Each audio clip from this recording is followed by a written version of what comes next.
Chapter 31. Colonel Fitzwilliam's manners were very much admired at the parsonage, and the ladies all felt that he must add considerably to the pleasure of their engagements at Rosings. It was some days, however, before they received any invitation thither, for while there were visitors in the house, they could not be necessary, and it was not till Easter Day, almost a week after the gentleman's arrival, that they were honored by such an attention, and then they were merely asked on leaving church to come there in the evening. For the last week, they had seen very little of either Lady Catherine or her daughter. Colonel Fitzwilliam had called at the parsonage more than once during the time, but Mr. Darcy they had only seen at church. The invitation was accepted, of course, and at a proper hour, they joined the party in Lady Catherine's drawing room. Her ladyship received them civilly, but it was plain that their company was by no means so acceptable as when she could get nobody else, and she was, in fact, almost engrossed by her nephews, speaking to them, especially to Darcy, much more than to any other person in the room. Colonel Fitzwilliam seemed really glad to see them. Anything was a welcome relief to him at Rosings, and Mrs. Collins's pretty friend had moreover caught his fancy very much.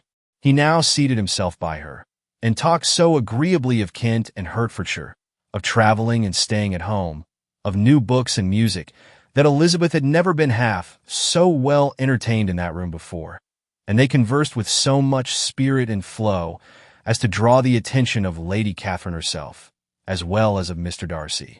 His eyes had been soon and repeatedly turned towards them with a look of curiosity, and that her ladyship after a while shared the feeling was more openly acknowledged, for she did not scruple to call out, "What is it you were saying, Fitzwilliam?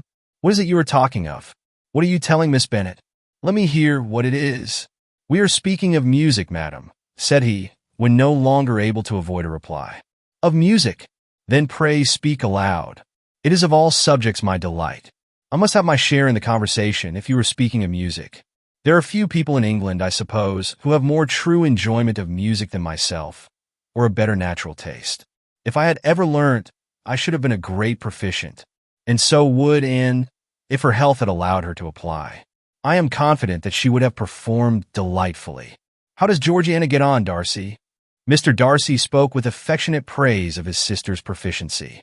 "I am very glad to hear such a good account of her," said Lady Catherine, "and pray tell her from me that she cannot expect to excel if she does not practice a great deal." "I assure you, madam," he replied, "that she does not need such advice. She practices very constantly. So much the better. It cannot be done too much, and when I next write to her, I shall charge her not to neglect it on any account. I often tell young ladies that no excellence in music is to be acquired without constant practice. I have told Miss Bennet several times that she will never play really well unless she practices more, and though Mrs. Collins has no instrument, she is very welcome, as I have often told her, to come to Rosings every day and play on the pianoforte in Mrs. Jenkinson's room.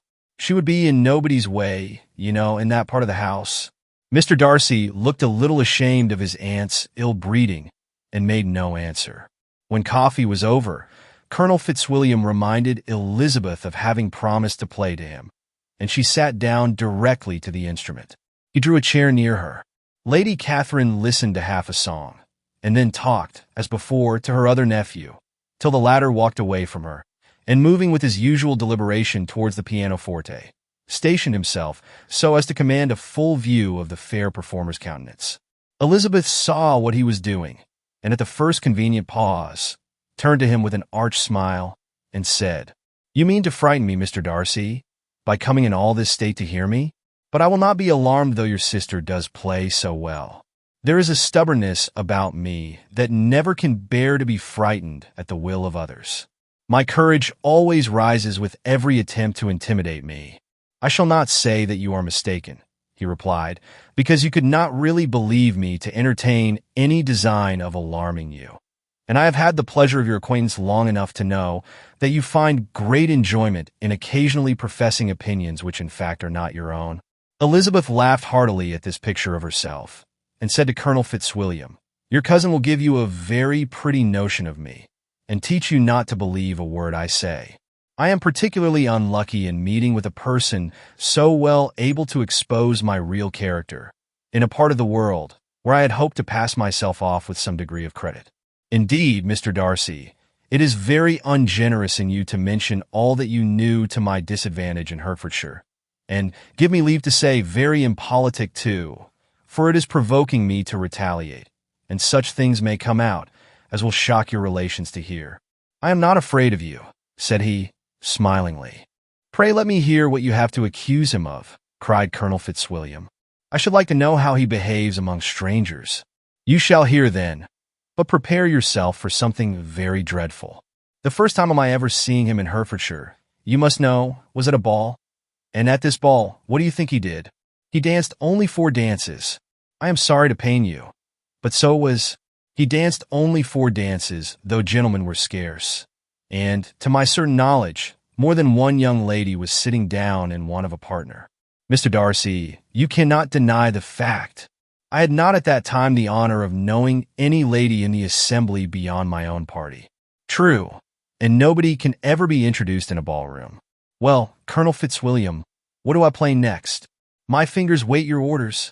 Perhaps, said Darcy, I should have judged better had I sought an introduction, but I am ill qualified to recommend myself to strangers. Shall we ask your cousin the reason of this? Said Elizabeth, still addressing Colonel Fitzwilliam.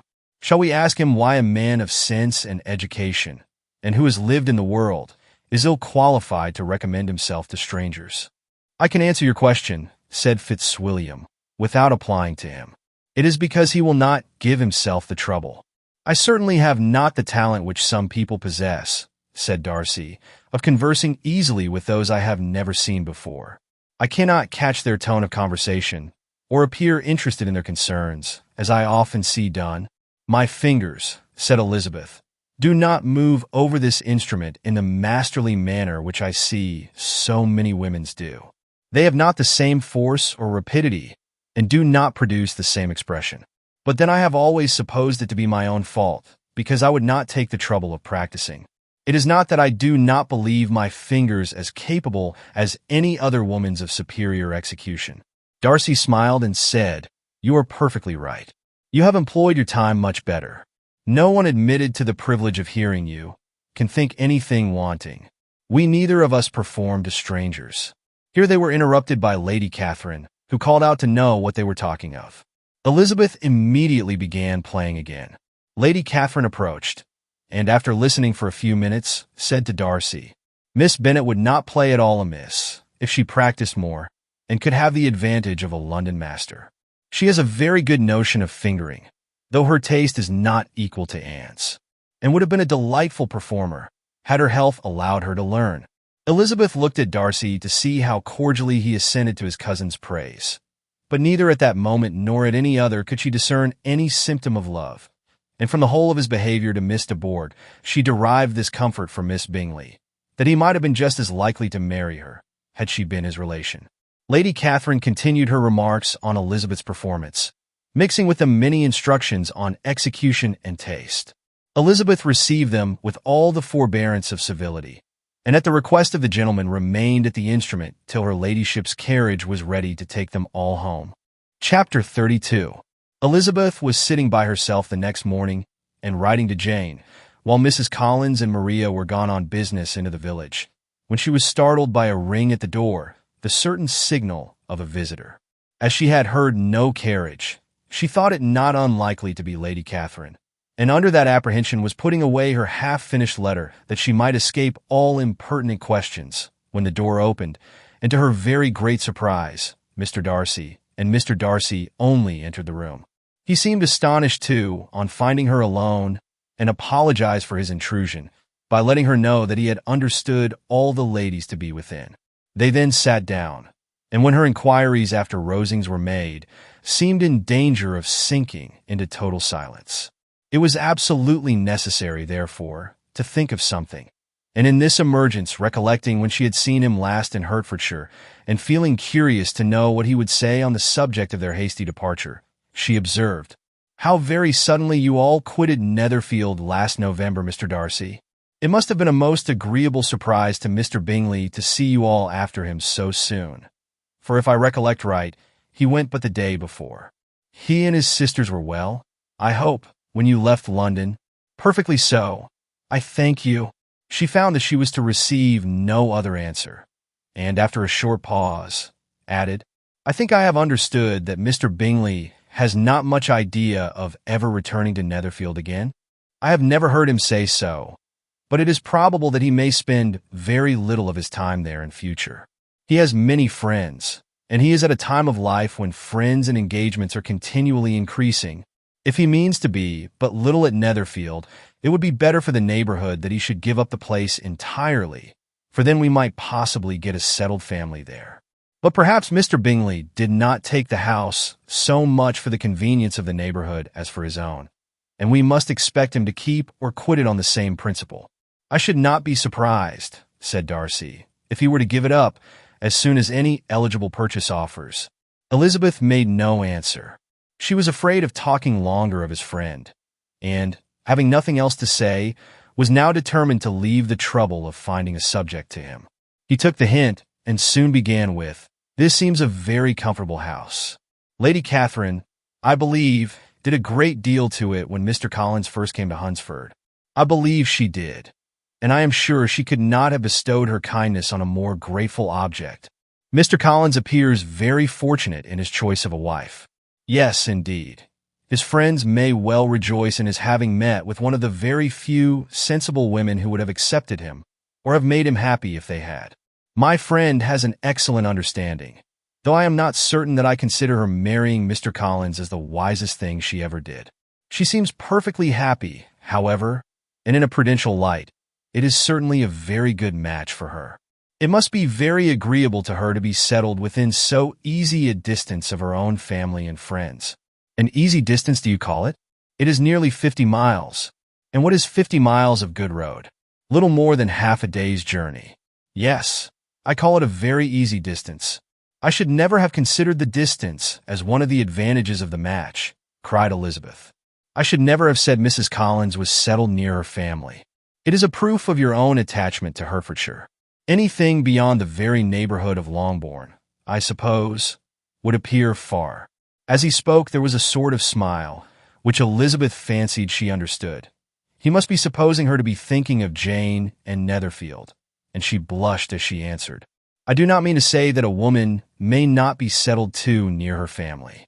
The far and the near must be relative and depend on many varying circumstances.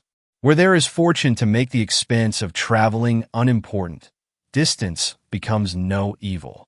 But that is not the case here. Mr. and Mrs. Collins have a comfortable income, but not such a one as will allow of frequent journeys, and I am persuaded my friend would not call herself near her family under less than half the present distance." Mr. Darcy drew his chair a little towards her, and said, "You cannot have a right to such very strong local attachment. You cannot have been always at Longbourn." Elizabeth looked surprised. The gentleman experienced some change of feeling. He drew back his chair, took a newspaper from the table, and, glancing over it, said in a colder voice, "Are you pleased with Kent?"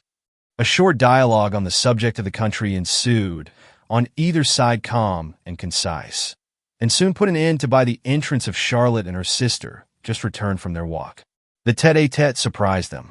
Mr. Darcy related the mistake which had occasioned his intruding on Miss Bennet, and after sitting a few minutes longer without saying much to anybody, went away. "What can be the meaning of this?" said Charlotte, as soon as he was gone. "My dear Eliza, he must be in love with you, or he would never have called on us in this familiar way." But when Elizabeth told of his silence, it did not seem very likely, even to Charlotte's wishes, to be the case, and after various conjectures, they could at last only suppose his visit to proceed from the difficulty of finding anything to do, which was the more probable from the time of year. All field sports were over. Within doors there was Lady Catherine, books, and a billiard table, but gentlemen cannot be always within doors, and in the nearness of the parsonage, or the pleasantness of the walk to it, or of the people who lived in it, the two cousins found a temptation from this period of walking thither almost every day. They called at various times of the morning, sometimes separately, sometimes together, and now and then accompanied by their aunt. It was plain to them all that Colonel Fitzwilliam came because he had pleasure in their society, a persuasion which of course recommended him still more, and Elizabeth was reminded by her own satisfaction in being with him, as well as by his evident admiration of her, of her former favorite George Wickham. And though, in comparing them, she saw there was less captivating softness in Colonel Fitzwilliam's manners, she believed he might have the best informed mind. But why Mr. Darcy came so often to the parsonage, it was more difficult to understand.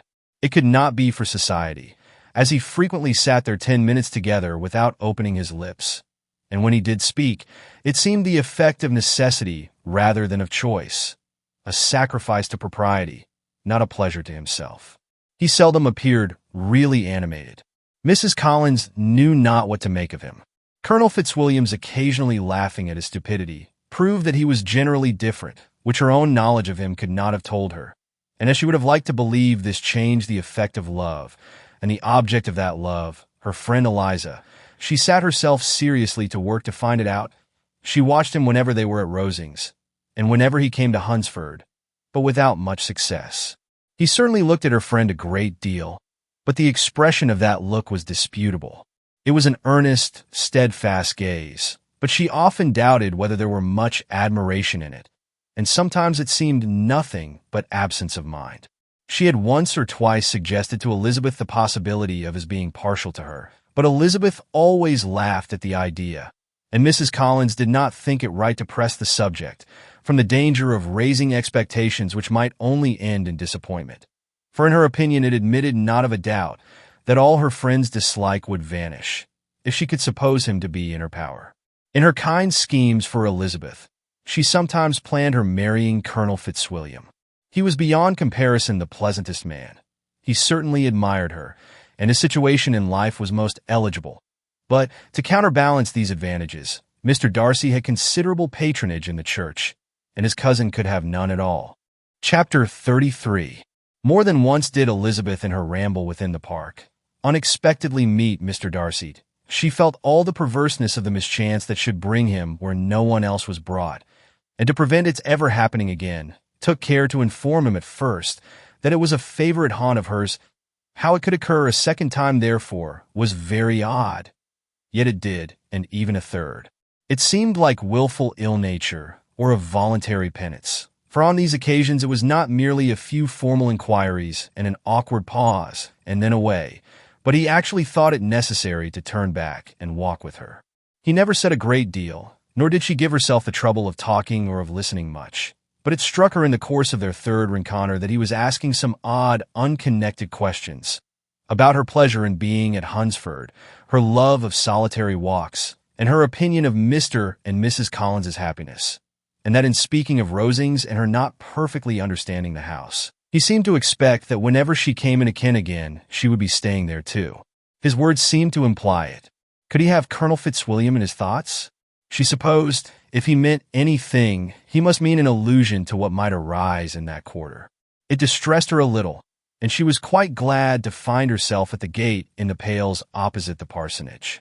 She was engaged one day as she walked in reperusing Jane's last letter and dwelling on some passages which proved that Jane had not written in spirits, when instead of being again surprised by Mr. Darcy, she saw on looking up that Colonel Fitzwilliam was meeting her. Putting away the letter immediately and forcing a smile, she said, "I did not know before that you ever walked this way." "I have been making the tour of the park," he replied, "as I generally do every year, and intend to close it with a call at the parsonage." "Are you going much farther?" "No, I should have turned in a moment." And accordingly she did turn, and they walked towards the parsonage together. "Do you certainly leave Ken on Saturday?" said she. "Yes, if Darcy does not put it off again. But I am at his disposal. He arranges the business just as he pleases, and if not able to please himself in the arrangement, he has at least great pleasure in the power of choice. I do not know anybody who seems more to enjoy the power of doing what he likes than Mr. Darcy." "He likes to have his own way very well," replied Colonel Fitzwilliam. "But so we all do. It is only that he has better means of having it than many others, because he is rich, and many others are poor. I speak feelingly. A younger son, you know, must be inured to self-denial and dependence. In my opinion, the younger son of an earl can know very little of either. Now, seriously, what have you ever known of self-denial and dependence? When have you been prevented by want of money from going wherever you chose, or procuring anything you had a fancy for? These are home questions, and perhaps I cannot say that I have experienced many hardships of that nature. But in matters of greater weight, I may suffer from the want of money. Younger sons cannot marry where they like, unless where they like women of fortune, which I think they very often do. Our habits of expense make us too dependent, and there are not many in my rank of life who can afford to marry without some attention to money. Is this, thought Elizabeth, meant for me? And she colored at the idea. But, recovering herself, said in a lively tone, "And pray, what is the usual price of an earl's younger son? Unless the elder brother is very sickly. I suppose you would not ask above £50,000. He answered her in the same style, and the subject dropped. To interrupt a silence, which might make him fancy her affected with what had passed, she soon afterwards said, "I imagine your cousin brought you down with him chiefly for the sake of having somebody at his disposal. I wonder he does not marry, to secure a lasting convenience of that kind. But perhaps his sister does as well for the present, and as she is under his sole care, he may do what he likes with her." "No," said Colonel Fitzwilliam, "that is an advantage which he must divide with me. I am joined with him in the guardianship of Miss Darcy." "Are you indeed? And pray what sort of guardians do you make? Does your charge give you much trouble?" "Young ladies of her age are sometimes a little difficult to manage, and if she has the true Darcy spirit, she may like to have her own way." As she spoke, she observed him looking at her earnestly, and the manner in which he immediately asked her why she supposed Miss Darcy likely to give them any uneasiness convinced her that she had somehow or other got pretty near the truth. She directly replied, "You need not be frightened. I never heard any harm of her, and I dare say she is one of the most tractable creatures in the world. She is a very great favorite with some ladies of my acquaintance, Mrs. Hurst and Miss Bingley. I think I have heard you say that you know them. I know them a little. Their brother is a pleasant gentleman-like man. He is a great friend of Darcy's." "Oh, yes," said Elizabeth drily. "Mr. Darcy is uncommonly kind to Mr. Bingley, and takes a prodigious deal of care of him." "Care of him? Yes, I really believe Darcy does take care of him in those points where he most wants care. From something that he told me in our journey hither, I have reason to think Bingley very much indebted to him. But I ought to beg his pardon, for I have no right to suppose that Bingley was the person meant. It was all conjecture." "What is it you mean?" "It is a circumstance which Darcy, of course, would not wish to be generally known, because if it were to get round to the lady's family, it would be an unpleasant thing. You may depend upon my not mentioning it. And remember that I have not much reason for supposing it to be Bingley. What he told me was merely this, that he congratulated himself on having lately saved a friend from the inconveniences of a most imprudent marriage, but without mentioning names or any other particulars, and I only suspected it to be Bingley from believing him the kind of young man to get into a scrape of that sort, and from knowing them to have been together the whole of last summer." "Did Mr. Darcy give you his reasons for this interference?" "I understood that there were some very strong objections against the lady." "And what arts did he use to separate them?" "He did not talk to me of his own arts," said Fitzwilliam, smiling. "He only told me what I have now told you." Elizabeth made no answer and walked on, her heart swelling with indignation. After watching her a little, Fitzwilliam asked her why she was so thoughtful. "I am thinking of what you have been telling me," said she. "Your cousin's conduct does not suit my feelings. Why was he to be the judge? You are rather disposed to call his interference officious? I do not see what right Mr. Darcy had to decide on the propriety of his friend's inclination, or why, upon his own judgment alone, he was to determine and direct in what manner that friend was to be happy. But," she continued, recollecting herself, "as we know none of the particulars, it is not fair to condemn him. It is not to be supposed that there was much affection in the case." "That is not an unnatural surmise," said Fitzwilliam, "but it is lessening the honor of my cousin's triumph very sadly." This was spoken jestingly, but it appeared to her so just a picture of Mr. Darcy that she would not trust herself with an answer, and, therefore, abruptly changing the conversation, talked on indifferent matters till they reached the parsonage. There, shut into her own room, as soon as their visitor left them, she could think without interruption of all that she had heard. It was not to be supposed that any other people could be meant than those with whom she was connected. There could not exist in the world two men, over whom Mr. Darcy could have such boundless influence. That he had been concerned in the measures taken to separate Mr. Bingley and Jane, she had never doubted, but she had always attributed to Miss Bingley the principal design and arrangement of them. If his own vanity, however, did not mislead him, he was the cause, his pride and caprice were the cause of all that Jane had suffered, and still continued to suffer. He had ruined for a while every hope of happiness for the most affectionate, generous heart in the world, and no one could say how lasting an evil he might have inflicted.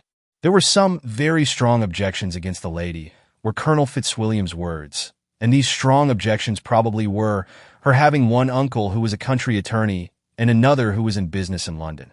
To Jane herself, she exclaimed, there could be no possibility of objection. All loveliness and goodness as she is, her understanding excellent, her mind improved, and her manners captivating. Neither could anything be urged against my father, who, though with some peculiarities, has abilities which Mr. Darcy himself need not disdain, and respectability which he will probably never reach.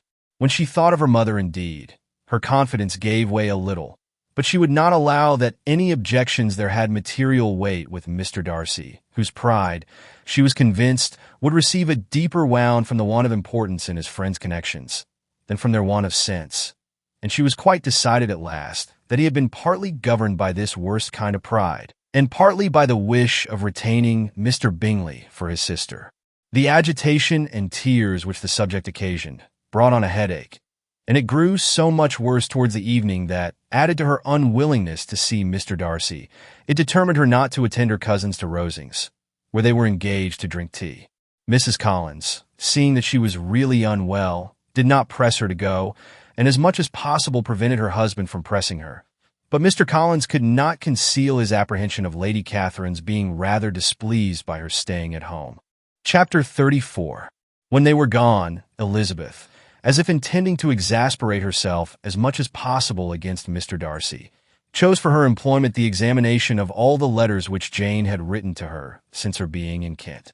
They contained no actual complaint, nor was there any revival of past occurrences, or any communication of present suffering.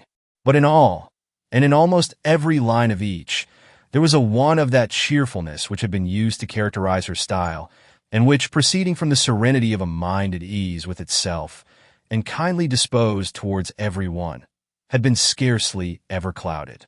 Elizabeth noticed every sentence conveying the idea of uneasiness, with an attention which it had hardly received on the first perusal. Mr. Darcy's shameful boast of what misery he had been able to inflict gave her a keener sense of her sister's sufferings. It was some consolation to think that his visit to Rosings was to end on the day after the next, and a still greater, that in less than a fortnight she should herself be with Jane again, and enabled to contribute to the recovery of her spirits by all that affection could do. She could not think of Darcy's leaving Kent without remembering that his cousin was to go with him. But Colonel Fitzwilliam had made it clear that he had no intentions at all, and agreeable as he was, she did not mean to be unhappy about him. While settling this point, she was suddenly roused by the sound of the doorbell, and her spirits were a little fluttered by the idea of its being Colonel Fitzwilliam himself, who had once before called late in the evening, and might now come to inquire particularly after her. But this idea was soon banished, and her spirits were very differently affected when, to her utter amazement, she saw Mr. Darcy walk into the room. In a hurried manner, he immediately began an inquiry after her health, imputing his visit to a wish of hearing that she were better. She answered him with cold civility. He sat down for a few moments, and then getting up walked about the room. Elizabeth was surprised but said not a word. After a silence of several minutes, he came towards her in an agitated manner, and thus began. In vain have I struggled. It will not do. My feelings will not be repressed. You must allow me to tell you how ardently I admire and love you. Elizabeth's astonishment was beyond expression. She stared, colored, doubted, and was silent. This he considered sufficient encouragement, and the avowal of all that he felt and had long felt for her immediately followed. He spoke well, but there were feelings besides those of the heart to be detailed, and he was not more eloquent on the subject of tenderness than of pride. His sense of her inferiority, of its being a degradation, of the family obstacles which judgment had always opposed to inclination, were dwelt on with a warmth which seemed due to the consequence he was wounding, but was very unlikely to recommend his suit.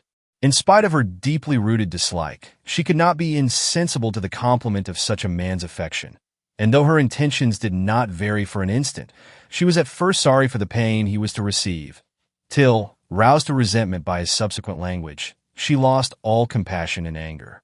She tried, however, to compose herself to answer him with patience, when he should have done. He concluded with representing to her the strength of that attachment which, in spite of all his endeavors, he had found impossible to conquer, and with expressing his hope that it would now be rewarded by her acceptance of his hand. As he said this, she could easily see that he had no doubt of a favorable answer. He spoke of apprehension and anxiety, but his countenance expressed real security. Such a circumstance could only exasperate farther, and when he ceased, the color rose into her cheeks, and she said, "In such cases as this, it is, I believe, the established mode to express a sense of obligation for the sentiments avowed, however unequally they may be returned. It is natural that obligation should be felt, and if I could feel gratitude, I would now thank you. But I cannot. I have never desired your good opinion, and you have certainly bestowed it most unwillingly. I am sorry to have occasioned pain to anyone. It has been most unconsciously done, however, and I hope will be of short duration. The feelings which, you tell me, have long prevented the acknowledgment of your regard, can have little difficulty in overcoming it after this explanation." Mr. Darcy, who was leaning against the mantelpiece with his eyes fixed on her face, seemed to catch her words with no less resentment than surprise. His complexion became pale with anger, and the disturbance of his mind was visible in every feature. He was struggling for the appearance of composure, and would not open his lips till he believed himself to have attained it. The pause was to Elizabeth's feelings dreadful. At length, in a voice of forced calmness, he said, "And this is all the reply which I am to have the honor of expecting. I might, perhaps, wish to be informed why, with so little endeavor at civility, I am thus rejected. But it is of small importance. I might as well inquire," replied she, "why with so evident a design of offending and insulting me, you chose to tell me that you liked me against your will, against your reason, and even against your character? Was not this some excuse for incivility, if I was uncivil? But I have other provocations. You know I have. Had not my own feelings decided against you, had they been indifferent, or had they even been favorable, do you think that any consideration would tempt me to accept a man who has been the means of ruining, perhaps forever, the happiness of a most beloved sister?" As she pronounced these words, Mr. Darcy changed color, but the emotion was short, and he listened without attempting to interrupt her while she continued. "I have every reason in the world to think ill of you. No motive can excuse the unjust and ungenerous part you acted there.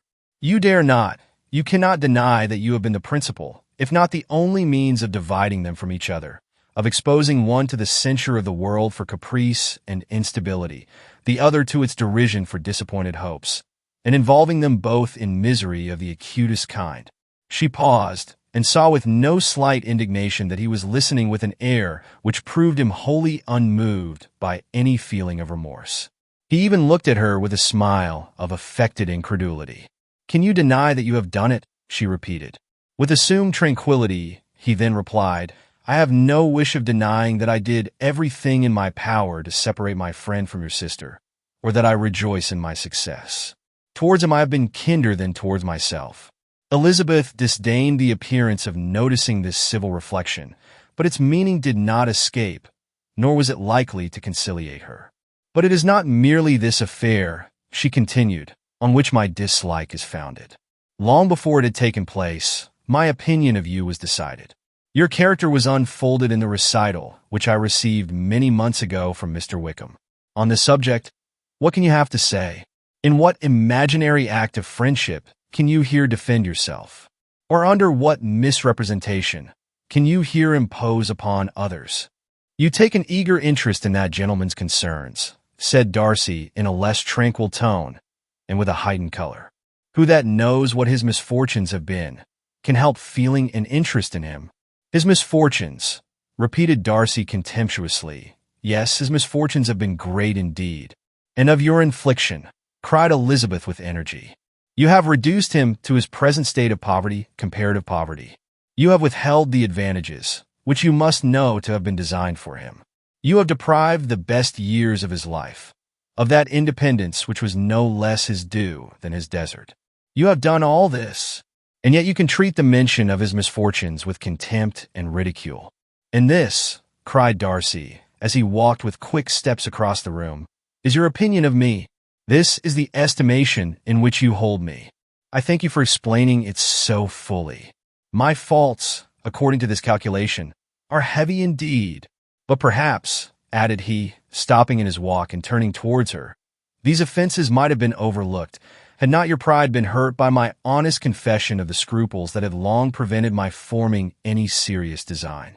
These bitter accusations might have been suppressed, had I with greater policy concealed my struggles, and flattered you into the belief of my being impelled by unqualified, unalloyed inclination, by reason, by reflection, by everything. But disguise of every sort is my abhorrence, nor am I ashamed of the feelings I related. They were natural and just. Could you expect me to rejoice in the inferiority of your connections? To congratulate myself on the hope of relations, whose condition in life is so decidedly beneath my own? Elizabeth felt herself growing more angry every moment. Yet she tried to the utmost to speak with composure when she said, You are mistaken, Mr. Darcy, if you suppose that the mode of your declaration affected me in any other way than as it spared me the concern which I might have felt in refusing you. Had you behaved in a more gentlemanlike manner. She saw him start at this, but he said nothing, and she continued, You could not have made me the offer of your hand in any possible way that would have tempted me to accept it. Again his astonishment was obvious, and he looked at her with an expression of mingled incredulity and mortification. She went on, From the very beginning, from the first moment, I may almost say, of my acquaintance with you, your manners impressing me with the fullest belief of your arrogance, your conceit, and your selfish disdain of the feelings of others, were such as to form that groundwork of disapprobation, on which succeeding events have built so immovable a dislike. And I had not known you a month before I felt that you were the last man in the world whom I could ever be prevailed on to marry. You have said quite enough, madam. I perfectly comprehend your feelings, and have now only to be ashamed of what my own have been. Forgive me for having taken up so much of your time, and accept my best wishes for your health and happiness. And with these words he hastily left the room, and Elizabeth heard him the next moment open the front door and quit the house. The tumult of her mind was now painfully great. She knew not how to support herself, and from actual weakness sat down and cried for half an hour. Her astonishment, as she reflected on what had passed, was increased by every review of it. That she should receive an offer of marriage from Mr. Darcy, that he should have been in love with her for so many months, so much in love as to wish to marry her in spite of all the objections which had made him prevent his friends marrying her sister, and which must appear at least with equal force in his own case, was almost incredible. It was gratifying to have inspired unconsciously so strong an affection. But his pride, his abominable pride, his shameless avowal of what he had done with respect to Jane, his unpardonable assurance in acknowledging, though he could not justify it, and the unfeeling manner in which he had mentioned Mr. Wickham, his cruelty towards whom he had not attempted to deny, soon overcame the pity which the consideration of his attachment had for a moment excited. She continued in very agitating reflections till the sound of Lady Catherine's carriage made her feel how unequal she was to encounter Charlotte's observation, and hurried her away to her room. Chapter 35. Elizabeth awoke the next morning to the same thoughts and meditations which had at length closed her eyes. She could not yet recover from the surprise of what had happened. It was impossible to think of anything else, and totally indisposed for employment, she resolved soon after breakfast to indulge herself in air and exercise. She was proceeding directly to her favorite walk, when the recollection of Mr. Darcy's sometimes coming there stopped her, and instead of entering the park, she turned up the lane, which led her farther from the turnpike road. The park paling was still the boundary on one side, and she soon passed one of the gates into the ground. After walking 2 or 3 times along that part of the lane, she was tempted by the pleasantness of the morning to stop at the gates and look into the park. The 5 weeks which she had now passed in Kent had made a great difference in the country, and every day was adding to the verdure of the early trees. She was on the point of continuing her walk when she caught a glimpse of a gentleman within the sort of grove which edged the park. He was moving that way, and fearful of its being Mr. Darcy, she was directly retreating. But the person who advanced was now near enough to see her, and stepping forward with eagerness, pronounced her name. She had turned away, but on hearing herself called, though in a voice which proved it to be Mr. Darcy, she moved again towards the gate. He had by that time reached it also, and holding out a letter, which she instinctively took, said with a look of haughty composure, "I have been walking in the grove some time in the hope of meeting you. Will you do me the honor of reading that letter?" And then, with a slight bow, turned again into the plantation, and was soon out of sight. With no expectation of pleasure, but with the strongest curiosity, Elizabeth opened the letter, and to her still increasing wonder, perceived an envelope containing 2 sheets of letter paper, written quite through, in a very close hand. The envelope itself was likewise full. Pursuing her way along the lane, she then began it. It was dated from Rosings at 8 o'clock in the morning, and was as follows. "Be not alarmed, madam, on receiving this letter, by the apprehension of its containing any repetition of those sentiments, or renewal of those offers, which were last night so disgusting to you. I write without any intention of paining you, or humbling myself, by dwelling on wishes which, for the happiness of both, cannot be too soon forgotten, and the effort which the formation and the perusal of this letter must occasion, should have been spared, had not my character required it to be written and read. You must, therefore, pardon the freedom with which I demand your attention. Your feelings, I know, will bestow it unwillingly, but I demand it of your justice. 2 offenses of a very different nature, and by no means of equal magnitude, you last night laid to my charge. The first mentioned was that, regardless of the sentiments of either, I had detached Mr. Bingley from your sister, and the other, that I had, in defiance of various claims, in defiance of honor and humanity, ruined the immediate prosperity and blasted the prospects of Mr. Wickham, willfully and wantonly to have thrown off the companion of my youth, the acknowledged favorite of my father, a young man who had scarcely any other dependence than on our patronage, and who had been brought up to expect its exertion, would be a depravity, to which the separation of 2 young persons, whose affection could be the growth of only a few weeks, could bear no comparison, but from the severity of that blame which was last night so liberally bestowed, respecting each circumstance, I shall hope to be in future secured, when the following account of my actions and their motives has been read, if, in the explanation of them which is due to myself, I am under the necessity of relating feelings, which may be offensive to yours, I can only say that I am sorry. The necessity must be obeyed, and farther apology would be absurd. I had not been long in Hertfordshire before I saw, in common with others, that Bingley preferred your eldest sister to any other young woman in the country. But it was not till the evening of the dance at Netherfield that I had any apprehension of his feeling a serious attachment. I had often seen him in love before. At that ball, while I had the honor of dancing with you, I was first made acquainted, by Sir William Lucas's accidental information, that Bingley's attentions to your sister had given rise to a general expectation of their marriage. He spoke of it as a certain event, of which the time alone could be undecided. From that moment I observed my friend's behavior attentively, and I could then perceive that his partiality for Miss Bennet was beyond what I had ever witnessed in him. Your sister I also watched. Her look and manners were open, cheerful, and engaging as ever, but without any symptom of peculiar regard, and I remained convinced from the evening's scrutiny that though she received his attentions with pleasure, she did not invite them by any participation of sentiment. If you have not been mistaken here, I must have been in an error.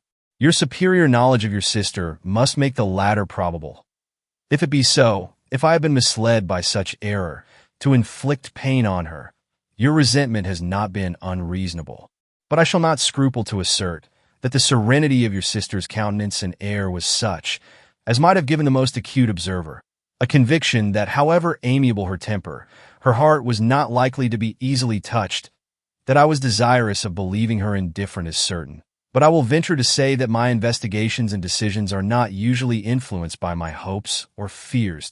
I did not believe her to be indifferent because I wished it. I believed it on impartial conviction, as truly as I wished it and reasoned. My objections to the marriage were not merely those which I last night acknowledged to have required the utmost force of passion to put aside. In my own case, the want of connection could not be so great an evil to my friend as to meet, but there were other causes of repugnance, causes which, though still existing, and existing to an equal degree in both instances, I had myself endeavored to forget, because they were not immediately before me. These causes must be stated, though briefly. The situation of your mother's family, though objectionable, was nothing in comparison of that total want of propriety so frequently, so almost uniformly betrayed by herself, by your 3 younger sisters, and occasionally even by your father. Pardon me, it pains me to offend you. But amidst your concern for the defects of your nearest relations, and your displeasure at this representation of them, let it give you consolation to consider that, to have conducted yourselves so as to avoid any share of the like censure, is praise no less generally bestowed on you and your eldest sister, than it is honorable to the sense and disposition of both. I will only say farther, that from what passed that evening, my opinion of all parties was confirmed, and every inducement heightened, which could have led me before, to preserve my friend from what I esteemed a most unhappy connection. He left Netherfield for London, on the day following, as you, I am certain, remember, with the design of soon returning. That the part which I acted is now to be explained. His sister's uneasiness had been equally excited with my own. Our coincidence of feeling was soon discovered, and, alike sensible that no time was to be lost in detaching their brother, we shortly resolved on joining him directly in London. We accordingly went, and there I readily engaged in the office of pointing out to my friend the certain evils of such a choice.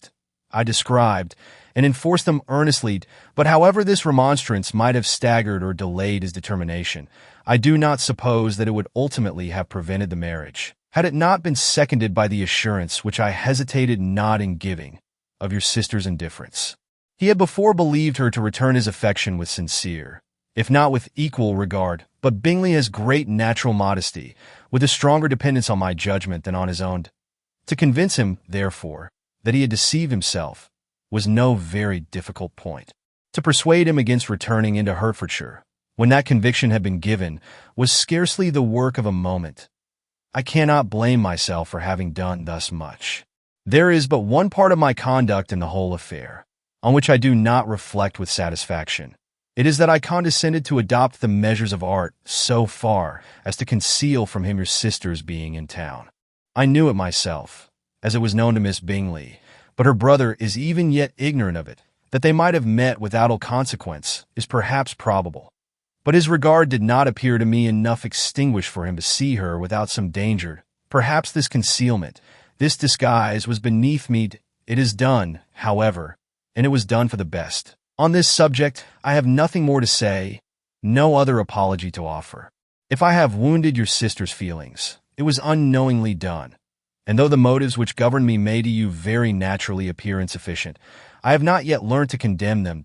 With respect to that other, more weighty accusation of having injured Mr. Wickham, I can only refute it by laying before you the whole of his connection with my family. Of what he has particularly accused me, I am ignorant, but of the truth of what I shall relate, I can summon more than one witness of undoubted veracity. Mr. Wickham is the son of a very respectable man, who had for many years the management of all the Pemberley estates, and whose good conduct in the discharge of his trust naturally inclined my father to be of service to him. And on George Wickham, who was his godson, his kindness was therefore liberally bestowed. My father supported him at school, and afterwards at Cambridge, most important assistance, as his own father, always poor from the extravagance of his wife, would have been unable to give him a gentleman's education. My father was not only fond of this young man's society, whose manners were always engaging, he had also the highest opinion of him, and hoping the church would be his profession, intended to provide for him in it. As for myself, it is many, many years since I first began to think of him in a very different manner. The vicious propensities, The want of principle which he was careful to guard from the knowledge of his best friend could not escape the observation of a young man of nearly the same age with himself, and who had opportunities of seeing him in unguarded moments, which Mr. Darcy could not have. Here again I shall give you pain. To what degree you only can tell. But whatever may be the sentiments which Mr. Wickham has created, a suspicion of their nature shall not prevent me from unfolding his real character. It adds even another motive. My excellent father died about 5 years ago, and his attachment to Mr. Wickham was to the last so steady that in his will he particularly recommended it to me, to promote his advancement in the best manner that his profession might allow, and if he took orders, desired that a valuable family living might be his as soon as it became vacant. There was also a legacy of £1,000. His own father did not long survive mine, and within half a year from these events, Mr. Wickham wrote to inform me that, having finally resolved against taking orders, he hoped I should not think it unreasonable for him to expect some more immediate pecuniary advantage, in lieu of the preferment, by which he could not be benefited. He had some intention, he added, of studying the law, and I must be aware that the interest of £1,000 would be a very insufficient support therein. I rather wished than believed him to be sincere, but at any rate was perfectly ready to accede to his proposal. I knew that Mr. Wickham ought not to be a clergyman. The business was therefore soon settled. He resigned all claim to assistance in the church, were it possible that he could ever be in a situation to receive it, and accepted in return £3,000. All connection between us seemed now dissolved. I thought too ill of him to invite him to Pemberley or admit his society in town. In town, I believe, he chiefly lived, but his studying the law was a mere pretense, and being now free from all restraint, his life was a life of idleness and dissipation. For about 3 years I heard little of him, but on the decease of the incumbent of the living which had been designed for him, he applied to me again by letter for the presentation. His circumstances, he assured me, and I had no difficulty in believing it, were exceedingly bad. He had found the law a most unprofitable study, and was now absolutely resolved on being ordained, if I would present him to the living in question, of which he trusted there could be little doubt, as he was well assured that I had no other person to provide for, and I could not have forgotten my revered father's intentions. You will hardly blame me for refusing to comply with this entreaty, or for resisting every repetition of it. His resentment was in proportion to the distress of his circumstances, and he was doubtless as violent in his abuse of me to others as in his reproaches to myself. After this period, every appearance of acquaintance was dropped. How he lived I know not, but last summer he was again most painfully obtruded on my notice. I must now mention a circumstance which I would wish to forget myself, and which no obligation less than the present should induce me to unfold to any human being. Having said thus much, I feel no doubt of your secrecy. My sister, who was more than 10 years my junior, was left to the guardianship of my mother's nephew, Colonel Fitzwilliam, and myself. About a year ago, she was taken from school and an establishment formed for her in London. And last summer she went with the lady who presided over it to Ramsgate, and thither also went Mr. Wickham, undoubtedly by design, for there proved to have been a prior acquaintance between him and Mrs. Young, in whose character we were most unhappily deceived, and by her connivance and aid, he so far recommended himself to Georgiana, whose affectionate heart retained a strong impression of his kindness to her as a child, that she was persuaded to believe herself in love and to consent to an elopement. She was then but 15, which must be her excuse, and after stating her imprudence, I am happy to add that I owed the knowledge of it to herself. I joined them unexpectedly a day or two before the intended elopement, and then Georgiana, unable to support the idea of grieving and offending a brother whom she almost looked up to as a father, acknowledged the whole to me. You may imagine what I felt and how I acted. Regard for my sister's credit and feelings prevented any public exposure, but I wrote to Mr. Wickham, who left the place immediately, and Mrs. Young was of course removed from her charge. Mr. Wickham's chief object was unquestionably my sister's fortune, which is £30,000, but I cannot help supposing that the hope of revenging himself on me was a strong inducement. His revenge would have been complete indeed. This, madam, is a faithful narrative of every event in which we have been concerned together. And if you do not absolutely reject it as false, you will, I hope, acquit me henceforth of cruelty towards Mr. Wickham. I know not in what manner, under what form of falsehood he has imposed on you. But his success is not perhaps to be wondered at. Ignorant as you previously were of everything concerning either, detection could not be in your power, and suspicion certainly not in your inclination. You may possibly wonder why all this was not told you last night. But I was not then master enough of myself to know what could or ought to be revealed. For the truth of everything here related, I can appeal more particularly to the testimony of Colonel Fitzwilliam, who from our near relationship and constant intimacy, and still more as one of the executors of my father's will, has been unavoidably acquainted with every particular of these transactions. If your abhorrence of me should make my assertions valueless, you cannot be prevented by the same cause from confiding in my cousin, and that there may be the possibility of consulting him. I shall endeavor to find some opportunity of putting this letter in your hands in the course of the morning. I will only add, God bless you. Fitzwilliam Darcy. Chapter 36. If Elizabeth, when Mr. Darcy gave her the letter, did not expect it to contain a renewal of his offers, she had formed no expectation at all of its contents. But such as they were, it may be well supposed how eagerly she went through them, and what a contrariety of emotion they excited. Her feelings as she read were scarcely to be defined. With amazement did she first understand that he believed any apology to be in his power, and steadfastly was she persuaded that he could have no explanation to give, which a just sense of shame would not conceal. With a strong prejudice against everything he might say, she began his account of what had happened at Netherfield. She read, with an eagerness which hardly left her power of comprehension, and from impatience of knowing what the next sentence might bring, was incapable of attending to the sense of the one before her eyes. His belief of her sister's insensibility, she instantly resolved to be false, and his account of the real, the worst objections to the match, made her too angry to have any wish of doing him justice. He expressed no regret for what he had done which satisfied her. His style was not penitent, but haughty. It was all pride and insolence. But when this subject was succeeded by his account of Mr. Wickham, when she read with somewhat clearer attention a relation of events which, if true, must overthrow every cherished opinion of his worth, and which bore so alarming an affinity to his own history of himself, her feelings were yet more acutely painful and more difficult of definition.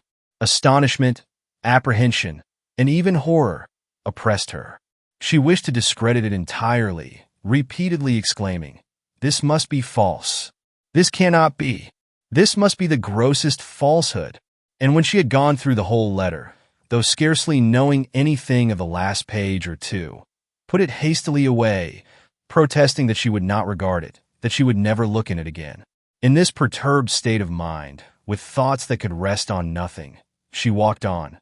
But it would not do. In half a minute the letter was unfolded again, and collecting herself as well as she could, she again began the mortifying perusal of all that related to Wickham, and commanded herself so far as to examine the meaning of every sentence. The account of his connection with the Pemberley family was exactly what he had related himself, and the kindness of the late Mr. Darcy, though she had not before known its extent, agreed equally well with his own words. So far each recital confirmed the other, but when she came to the will, the difference was great. What Wickham had said of the living was fresh in her memory, and as she recalled his very words, it was impossible not to feel that there was gross duplicity on one side or the other, and for a few moments she flattered herself that her wishes did not err. But when she read and reread with the closest attention the particulars immediately following of Wickham's resigning all pretensions to the living, of his receiving in lieu so considerable a sum as £3,000, again was she forced to hesitate. She put down the letter, weighed every circumstance with what she meant to be impartiality, deliberated on the probability of each statement, but with little success. On both sides it was only assertion. Again she read on, but every line proved more clearly that the affair, which she had believed it impossible that any contrivance could so represent as to render Mr. Darcy's conduct in it less than infamous, was capable of a turn which must make him entirely blameless throughout the whole. The extravagance and general profligacy, which he scrupled not to lay to Mr. Wickham's charge, exceedingly shocked her, the more so, as she could bring no proof of its injustice. She had never heard of him before his entrance into the Shire militia, in which he had engaged at the persuasion of the young man, who, on meeting him accidentally in town, had there renewed a slight acquaintance. Of his former way of life, nothing had been known in Hertfordshire but what he told himself. As to his real character, had information been in her power, she had never felt a wish of inquiring. His countenance, voice, and manner had established him at once in the possession of every virtue.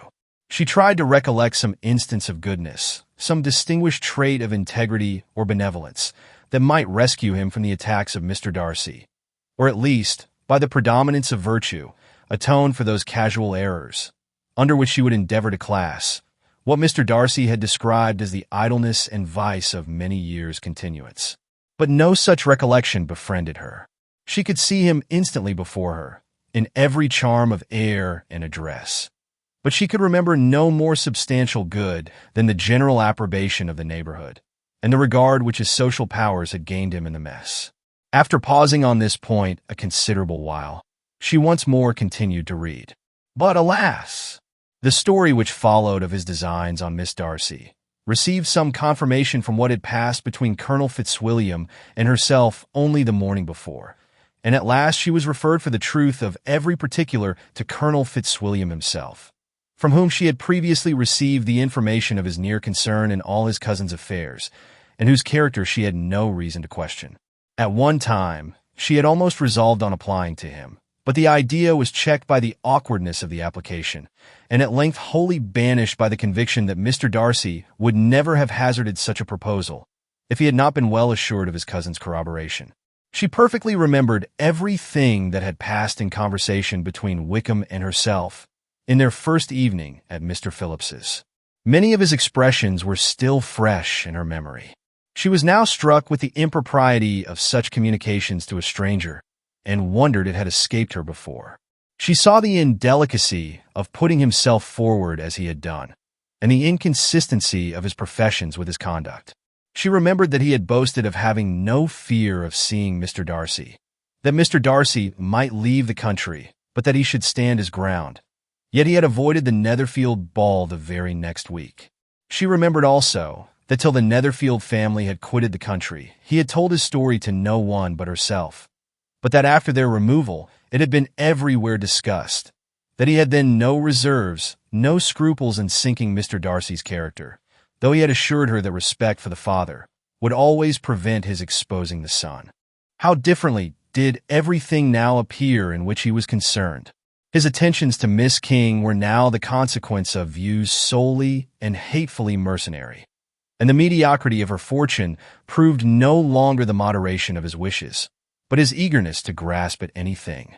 His behavior to herself could now have had no tolerable motive. He had either been deceived with regard to her fortune, or had been gratifying his vanity by encouraging the preference which she believed she had most incautiously shown.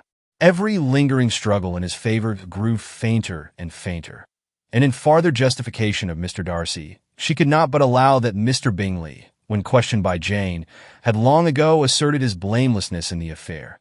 That proud and repulsive as were his manners, she had never, in the whole course of their acquaintance, an acquaintance which had latterly brought them much together, and given her a sort of intimacy with his ways, seen anything that betrayed him to be unprincipled or unjust, anything that spoke him of irreligious or immoral habits, that among his own connections he was esteemed and valued, that even Wickham had allowed him merit as a brother, and that she had often heard him speak so affectionately of his sister as to prove him capable of some amiable feeling, that had his actions been what Wickham represented them, so gross a violation of everything right could hardly have been concealed from the world, and that friendship between a person capable of it and such an amiable man as Mr. Bingley was incomprehensible. She grew absolutely ashamed of herself. Of neither Darcy nor Wickham could she think, without feeling that she had been blind, partial, prejudiced, absurd. How despicably have I acted, she cried, that I, who have prided myself on my discernment, I, who have valued myself on my abilities, who have often disdained the generous candor of my sister, and gratified my vanity in useless or blamable distrust. How humiliating is this discovery! Yet, how just a humiliation! Had I been in love, I could not have been more wretchedly blind. But vanity, not love, has been my folly, pleased with the preference of one, and offended by the neglect of the other. On the very beginning of our acquaintance, I have courted prepossession and ignorance, and driven reason away, where either were concerned. Till this moment I never knew myself. From herself to Jane, from Jane to Bingley, her thoughts were in a line which soon brought to her recollection that Mr. Darcy's explanation there had appeared very insufficient, and she read it again. Widely different was the effect of a second perusal. How could she deny that credit to his assertions in one instance, which she had been obliged to give in the other? He declared himself to have been totally unsuspicious of her sister's attachment, and she could not help remembering what Charlotte's opinion had always been. Neither could she deny the justice of his description of Jane. She felt that Jane's feelings, though fervent, were little displayed, and that there was a constant complacency in her air and manner, not often united with great sensibility. When she came to that part of the letter in which her family were mentioned, in terms of such mortifying, yet merited reproach, her sense of shame was severe.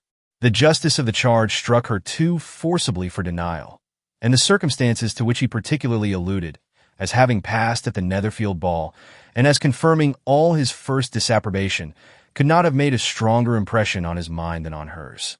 The compliment to herself and her sister was not unfelt. It soothed, but it could not console her for the contempt which had been thus self-attracted by the rest of her family.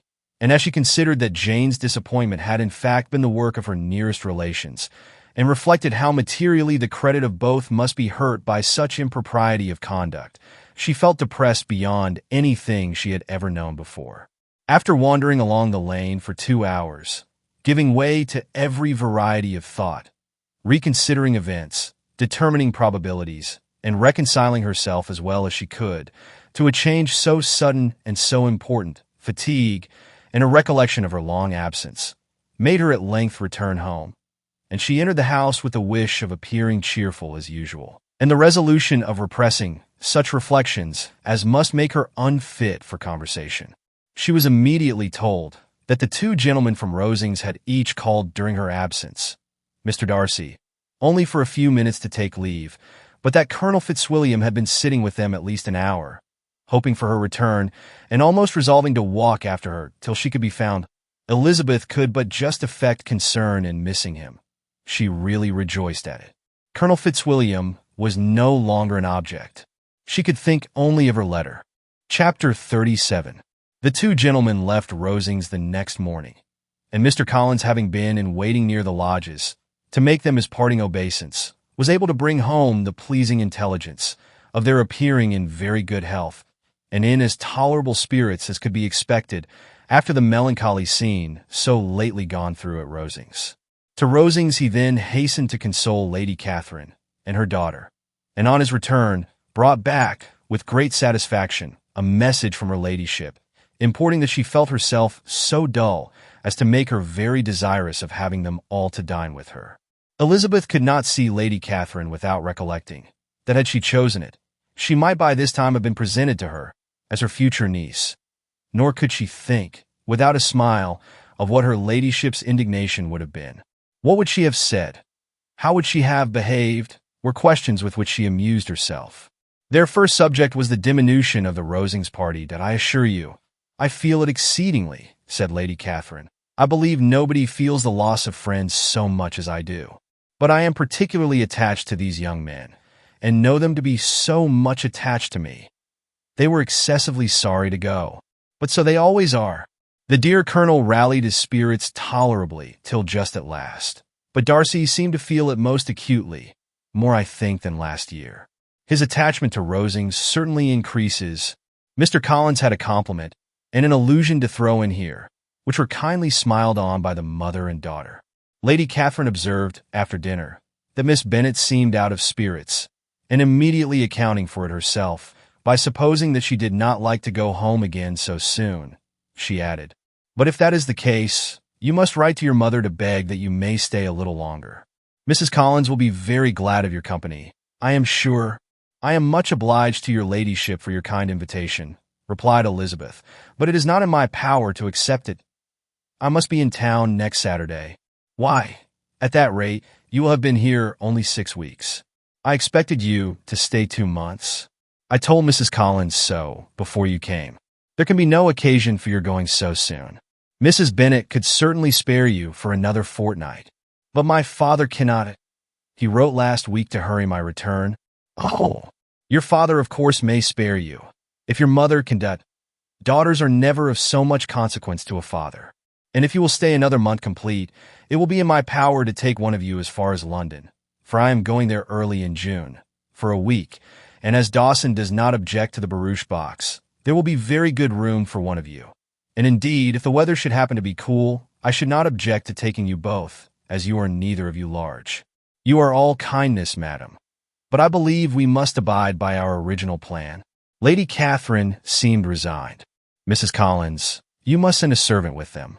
You know I always speak my mind, and I cannot bear the idea of 2 young women traveling post by themselves. It is highly improper. You must contrive to send somebody. I have the greatest dislike in the world to that sort of thing. Young women should always be properly guarded and attended according to their situation in life.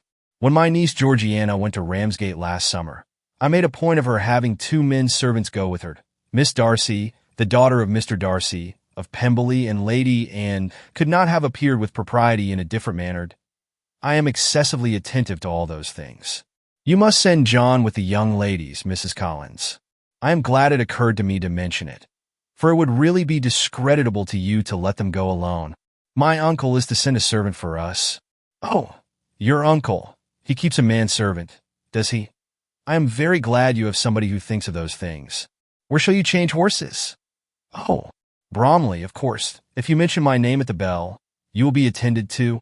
Lady Catherine had many other questions to ask respecting their journey, and as she did not answer them all herself, attention was necessary, which Elizabeth believed to be lucky for her.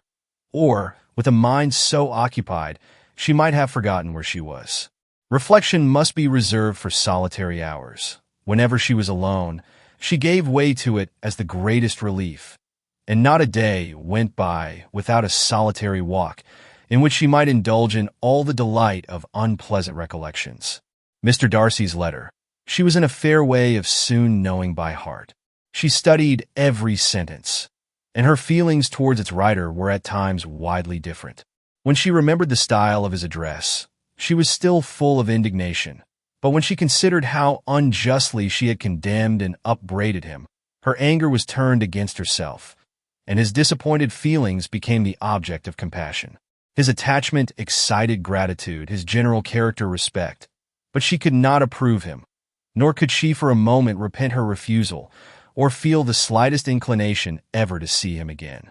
In her own past behavior, there was a constant source of vexation and regret, and in the unhappy defects of her family a subject of yet heavier chagrin. They were hopeless of remedy. Her father, contented with laughing at them, would never exert himself to restrain the wild giddiness of his youngest daughters, and her mother, with manners so far from right herself, was entirely insensible of the evil. Elizabeth had frequently united with Jane in an endeavor to check the imprudence of Catherine and Lydia, but while they were supported by their mother's indulgence, what chance could there be of improvement? Catherine, weak-spirited, irritable, and completely under Lydia's guidance, had been always affronted by their advice, and Lydia, self-willed and careless, would scarcely give them a hearing. They were ignorant, idle, and vain. While there was an officer in Meryton, they would flirt with him, and while Meryton was within a walk of Longbourn, they would be going there forever. Anxiety on Jane's behalf was another prevailing concern, and Mr. Darcy's explanation, by restoring Bingley to all her former good opinion, heightened the sense of what Jane had lost. His affection was proved to have been sincere, and his conduct cleared of all blame, unless any could attach to the implicitness of his confidence in his friend. How grievous, then, was the thought that, of a situation so desirable in every respect, so replete with advantage, so promising for happiness, Jane had been deprived by the folly and indecorum of her own family. When to these recollections was added the development of Wickham's character, it may be easily believed that the happy spirits which had seldom been depressed before were now so much affected as to make it almost impossible for her to appear tolerably cheerful. Their engagements at Rosings were as frequent during the last week of her stay as they had been at first. The very last evening was spent there, and her ladyship again inquired minutely into the particulars of their journey, gave them directions as to the best method of packing, and was so urgent on the necessity of placing gowns in the only right way that Maria thought herself obliged, on her return, to undo all the work of the morning and pack her trunk afresh. When they parted, Lady Catherine, with great condescension, wished them a good journey, and invited them to come to Hunsford again next year, and Miss de Bourgh exerted herself so far as to curtsy and hold out her hand to both. Chapter 38. On Saturday morning, Elizabeth and Mr. Collins met for breakfast a few minutes before the others appeared, and he took the opportunity of paying the parting civilities which he deemed indispensably necessary. "I know not, Miss Elizabeth," said he, "whether Mrs. Collins has yet expressed her sense of your kindness in coming to us, but I am very certain you will not leave the house without receiving her thanks for it.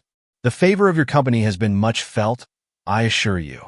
We know how little there is to tempt anyone to our humble abode. Our plain manner of living, our small rooms and few domestics, and the little we see of the world, must make Hunsford extremely dull to a young lady like yourself. But I hope you will believe us grateful for the condescension, and that we have done everything in our power to prevent your spending your time unpleasantly." Elizabeth was eager with her thanks and assurances of happiness. She had spent 6 weeks with great enjoyment, and the pleasure of being with Charlotte and the kind attention she had received must make her feel the obliged. Mr. Collins was gratified, and with a more smiling solemnity replied, "It gives me the greatest pleasure to hear that you have passed your time not disagreeably.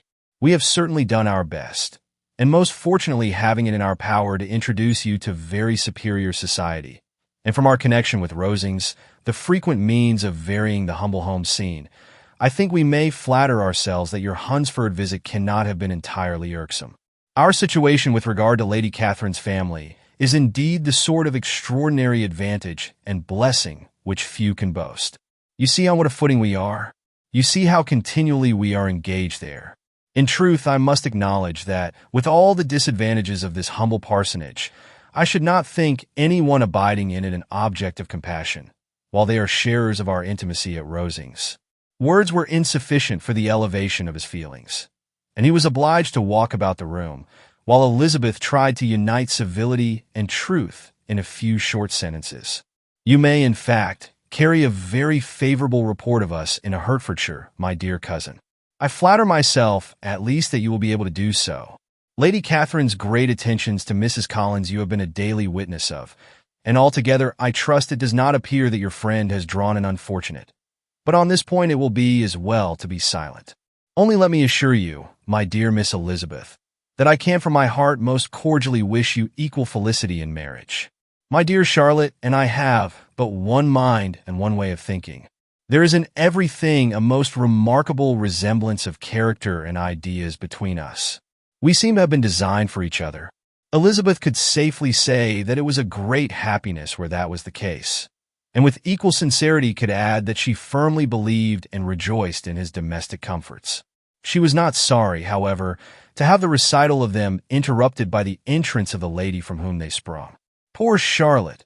It was melancholy to leave her to such society, but she had chosen it with her eyes open, and though evidently regretting that her visitors were to go, she did not seem to ask for compassion.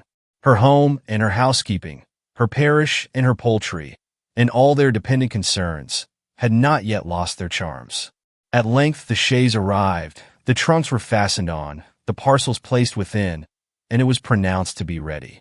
After an affectionate parting between the friends, Elizabeth was attended to the carriage by Mr. Collins, and as they walked down the garden, he was commissioning her with his best respects to all her family, not forgetting his thanks for the kindness he had received at Longbourn in the winter, and his compliments to Mr. and Mrs. Gardiner, though unknown. He then handed her in, Maria followed, and the door was on the point of being closed, when he suddenly reminded them, with some consternation, that they had hitherto forgotten to leave any message for the ladies of Rosings. But, he added, you will of course wish to have your humble respects delivered to them, with your grateful thanks for their kindness to you while you have been here. Elizabeth made no objection. The door was then allowed to be shut, and the carriage drove off. "Good gracious!" cried Maria, after a few minutes' silence. "It seems but a day or two since we first came, and yet how many things have happened?" "A great many indeed," said her companion with a sigh. "We have dined 9 times at Rosings, besides drinking tea there twice. How much I shall have to tell," Elizabeth privately added, "and how much I shall have to conceal." Their journey was performed without much conversation or any alarm, and within 4 hours of their leaving Hunsford, they reached Mr. Gardiner's house, where they were to remain a few days. Jane looked well, and Elizabeth had little opportunity of studying her spirits, amidst the various engagements which the kindness of her aunt had reserved for them. But Jane was to go home with her, and at Longbourn there would be leisure enough for observation. It was not without an effort meanwhile that she could wait even for Longbourn, before she told her sister of Mr. Darcy's proposals. To know that she had the power of revealing what would so exceedingly astonish Jane, and must, at the same time, so highly gratify whatever of her own vanity she had not yet been able to reason away, was such a temptation to openness as nothing could have conquered. But the state of indecision in which she remained, as to the extent of what she should communicate, and her fear, as she once entered on the subject, of being hurried into repeating something of Bingley, which might only grieve her. Sister farther. Chapter 39. It was the second week in May, in which the 3 young ladies set out together from Grassetch Street, for the town of, in Hertfordshire, and as they drew near the appointed inn where Mr. Bennet's carriage was to meet them, they quickly perceived, in token of the coachman's punctuality, both Kitty and Lydia looking out of a dining-room upstairs. These 2 girls had been above an hour in the place, happily employed in visiting an opposite milliner, watching the sentinel on guard, and dressing a salad and cucumber.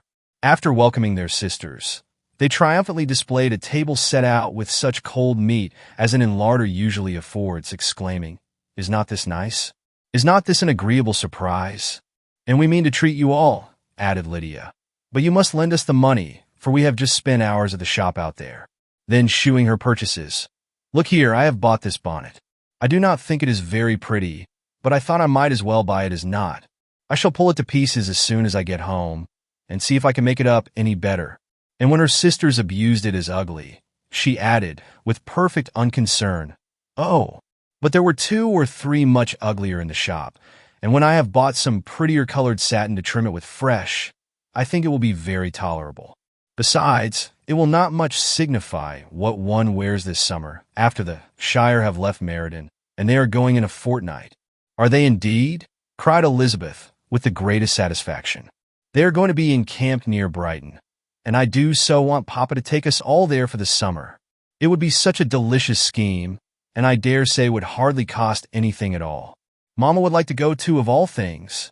Only think what a miserable summer else we shall have." "Yes," thought Elizabeth, "that would be a delightful scheme, indeed, and completely due for us at once. Good heaven! Brighton, and a whole campful of soldiers, to us, who have been overset already by one poor regiment of militia and the monthly balls of Meryton.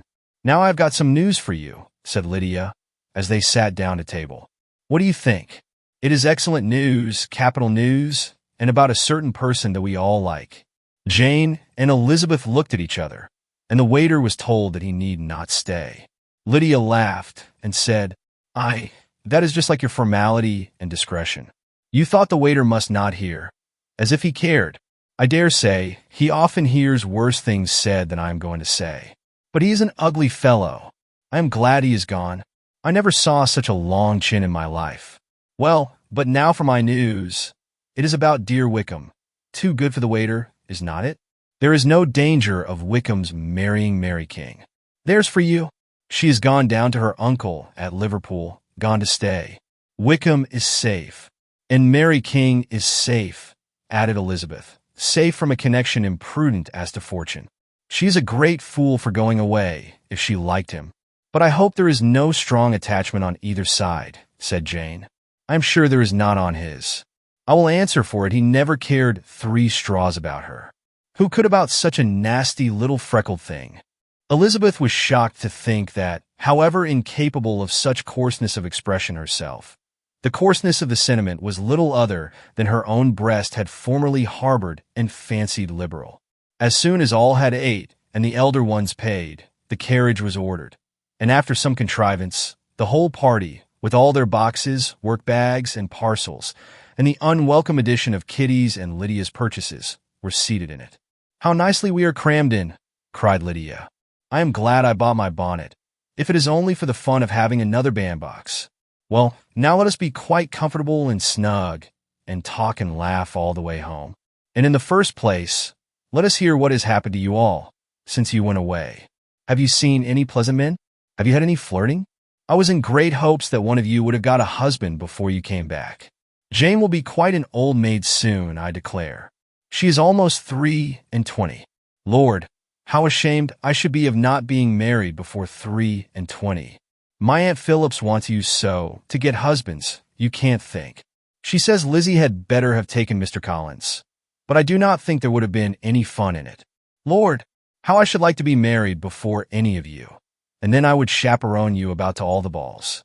Dear me, we had such a good piece of fun the other day at Colonel Forster's. Kitty and me were to spend the day there, and Mrs. Forster promised to have a little dance in the evening. By the by, Mrs. Forster and me are such friends. And so she asked the two Harringtons to come, but Harriet was ill, and so Pen was forced to come by herself. And then, what do you think we did? We dressed up Chamberlain in woman's clothes on purpose to pass for a lady. Only think what fun! Not a soul knew of it but Colonel and Mrs. Forster, and Kitty and me, except my aunt, for we were forced to borrow one of her gowns. And you cannot imagine how well he looked. When Denny and Wickham and Pratt and 2 or 3 more of the men came in, they did not know him in the least. Lord, how I laughed! And so did Mrs. Forster. I thought I should have died, and that made the men suspect something, and then they soon found out what was the matter. With such kind of histories of their parties and good jokes, did Lydia, assisted by Kitty's hints and additions, endeavor to amuse her companions all the way to Longbourn. Elizabeth listened as little as she could, but there was no escaping the frequent mention of Wickham's name. Their reception at home was most kind. Mrs. Bennet rejoiced to see Jane in undiminished beauty, and more than once during dinner did Mr. Bennet say voluntarily to Elizabeth, "I am glad you are come back, Lizzie." Their party in the dining room was large, for almost all the Lucases came to meet Maria and hear the news, and various were the subjects which occupied them. Lady Lucas was inquiring of Maria across the table, after the welfare and poultry of her eldest daughter. Mrs. Bennet was doubly engaged, on one hand collecting an account of the present fashions from Jane, who sat some way below her, and on the other, retailing them all to the younger Miss Lucases, and Lydia, in a voice rather louder than any other person's, was enumerating the various pleasures of the morning to anybody who would hear her. "Oh, Mary," said she, "I wish you had gone with us, for we had such fun." As we went along, Kitty and me drew up all the blinds and pretended there was nobody in the coach, and I should have gone so all the way if Kitty had not been sick. And when we got to the George, I do think we behaved very handsomely, for we treated the other 3 with the nicest cold luncheon in the world. And if you would have gone, we would have treated you too. And then when we came away, it was such fun. I thought we never should have got into the coach. I was ready to die of laughter. And then we were so merry all the way home. We talked and laughed so loud that anybody might have heard us 10 miles off. To this, Mary very gravely replied, "Far be it from me, my dear sister, to depreciate such pleasures. They would doubtless be congenial with the generality of female minds, but I confess they would have no charms for me. I should infinitely prefer a book." But of this answer Lydia heard not a word. She seldom listened to anybody for more than half a minute, and never attended to Mary at all. In the afternoon Lydia was urgent with the rest of the girls to walk to Meriden and see how everybody went on, but Elizabeth steadily opposed the scheme. It should not be said that the Miss Bennets could not be at home half a day before they were in pursuit of the officers. There was another reason, too, for her opposition. She dreaded seeing Wickham again, and was resolved to avoid it as long as possible. The comfort to her of the regiment's approaching removal was indeed beyond expression. In a fortnight they were to go, and once gone, she hoped there could be nothing more to plague her on his account. She had not been many hours at home before she found that the Brighton scheme, of which Lydia had given them a hint at the inn, was under frequent discussion between her parents.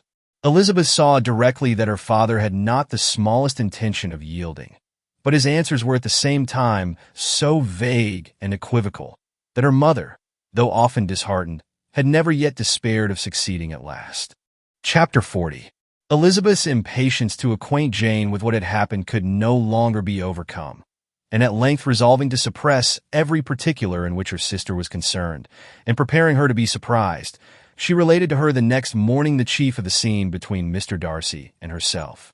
Miss Bennet's astonishment was soon lessened by the strong sisterly partiality which made any admiration of Elizabeth appear perfectly natural, and all surprise was shortly lost in other feelings. She was sorry that Mr. Darcy should have delivered his sentiments in a manner so little suited to recommend them, but still more was she grieved for the unhappiness which her sister's refusal must have given him. His being so sure of succeeding was wrong, said she, and certainly ought not to have appeared, but consider how much it must increase his disappointment. Indeed, replied Elizabeth, I am heartily sorry for him, but he has other feelings which will probably soon drive away his regard for me. You do not blame me, however, for refusing him? Blame you? Oh no, but you blame me for having spoken so warmly of Wickham. No, I do not know that you were wrong in saying what you did, but you will know it when I have told you what happened the very next day. She then spoke of the letter, repeating the whole of its contents as far as they concerned George Wickham. What a stroke was this for poor Jane, who would willingly have gone through the world without believing that so much wickedness existed in the whole race of mankind, as was here collected in one individual. Nor was Darcy's vindication, though grateful to her feelings, capable of consoling her for such discovery.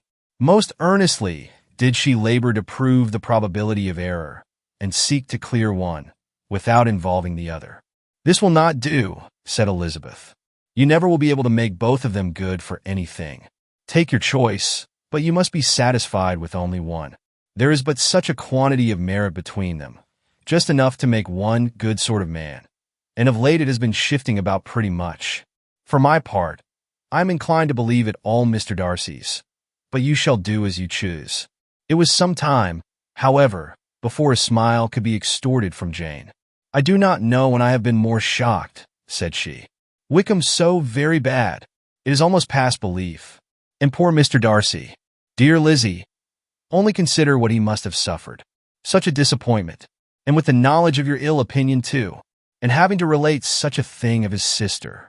It is really too distressing. I'm sure you must feel it so. Oh, no, my regret and compassion are all done away by seeing you so full of both. I know you will do him such ample justice, that I am growing every moment more unconcerned and indifferent. Your profusion makes me saving, and if you lament over him much longer, my heart will be as light as a feather. Poor Wickham, there is such an expression of goodness in his countenance, such an openness and gentleness in his manner. There certainly was some great mismanagement in the education of those two young men.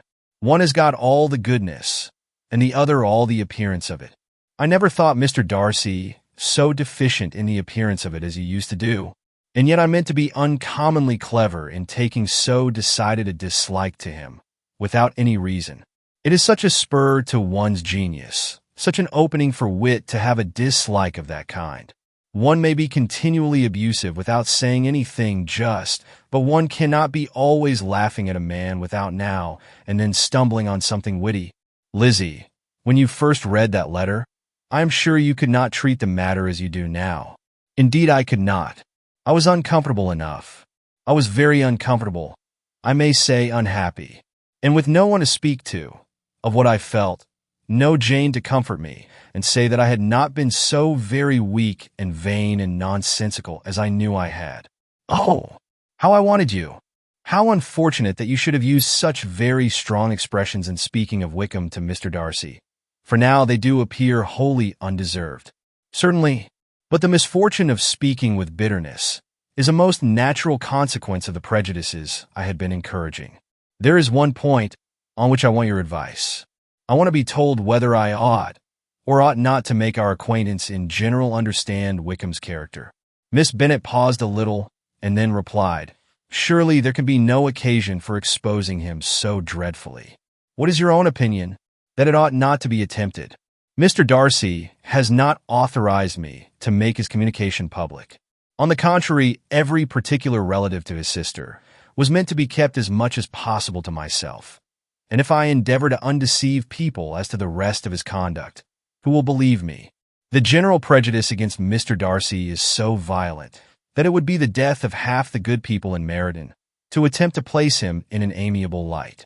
I am not equal to it. Wickham will soon be gone, and therefore it will not signify to anybody here what he really is. Sometime hence it will be all found out, and then we may laugh at their stupidity in not knowing it before. At present I will say nothing about it. You are quite right. To have his errors made public might ruin him forever.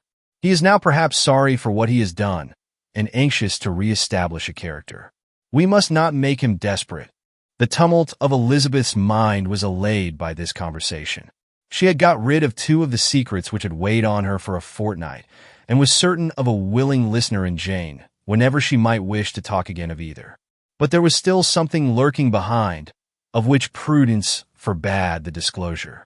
She dared not relate the other half of Mr. Darcy's letter, nor explain to her sister how sincerely she had been valued by his friend. Here was knowledge in which no one could partake, and she was sensible that nothing less than a perfect understanding between the parties could justify her in throwing off this last encumbrance of mystery. "And then," said she, "if that very improbable event should ever take place, I shall merely be able to tell what Bingley may tell in a much more agreeable manner himself. The liberty of communication cannot be mine till it has lost all its value." She was now, on being settled at home, at leisure to observe the real state of her sister's spirits. Jane was not happy. She still cherished a very tender affection for Bingley. Having never even fancied herself in love before, her regard had all the warmth of first attachment, and from her age and disposition, greater steadiness than first attachments often boast, and so fervently did she value his remembrance, and prefer him to every other man, that all her good sense, and all her attention to the feelings of her friends, were requisite to check the indulgence of those regrets, which must have been injurious to her own health and their tranquillity. "Well, Lizzie," said Mrs. Bennet one day, "what is your opinion now of this sad business of Jane's? For my part, I am determined never to speak of it again to anybody. I told my sister Phillips so the other day, but I cannot find out that Jane saw anything of him in London. Well, he is a very undeserving young man, and I do not suppose there is the least chance in the world of her ever getting him now. There is no talk of his coming to Netherfield again in the summer, and I have inquired of everybody, too, who is likely to know. I do not believe that he will ever live at Netherfield any more. Oh well, it is just as he chooses. Nobody wants him to come, though I shall always say that he used my daughter extremely ill, and if I was her, I would not have put up with it. Well, my comfort is, I am sure Jane will die of a broken heart, and then he will be sorry for what he has done." But as Elizabeth could not receive comfort from any such expectation, she made no answer. "Well, Lizzie," continued her mother soon afterwards, "and so the Collinses live very comfortable, do they? Well, I only hope it will last. And what sort of table do they keep? Charlotte is an excellent manager, I dare say. If she is half as sharp as her mother, she is saving enough. There is nothing extravagant in their housekeeping, I dare say. No, nothing at all. A great deal of good management, depend upon it. Yes. They will take care not to outrun their income. They will never be distressed for money. Well, much good may it do them. And so, I suppose, they often talk of having Longbourn when your father is dead. They look upon it quite as their own, I dare say, whenever that happens. It was a subject which they could not mention before me. No, it would have been strange if they had, but I make no doubt they often talk of it between themselves. Well, if they can be easy with an estate that is not lawfully their own, so much the better. I should be ashamed of having one that was only entailed on me,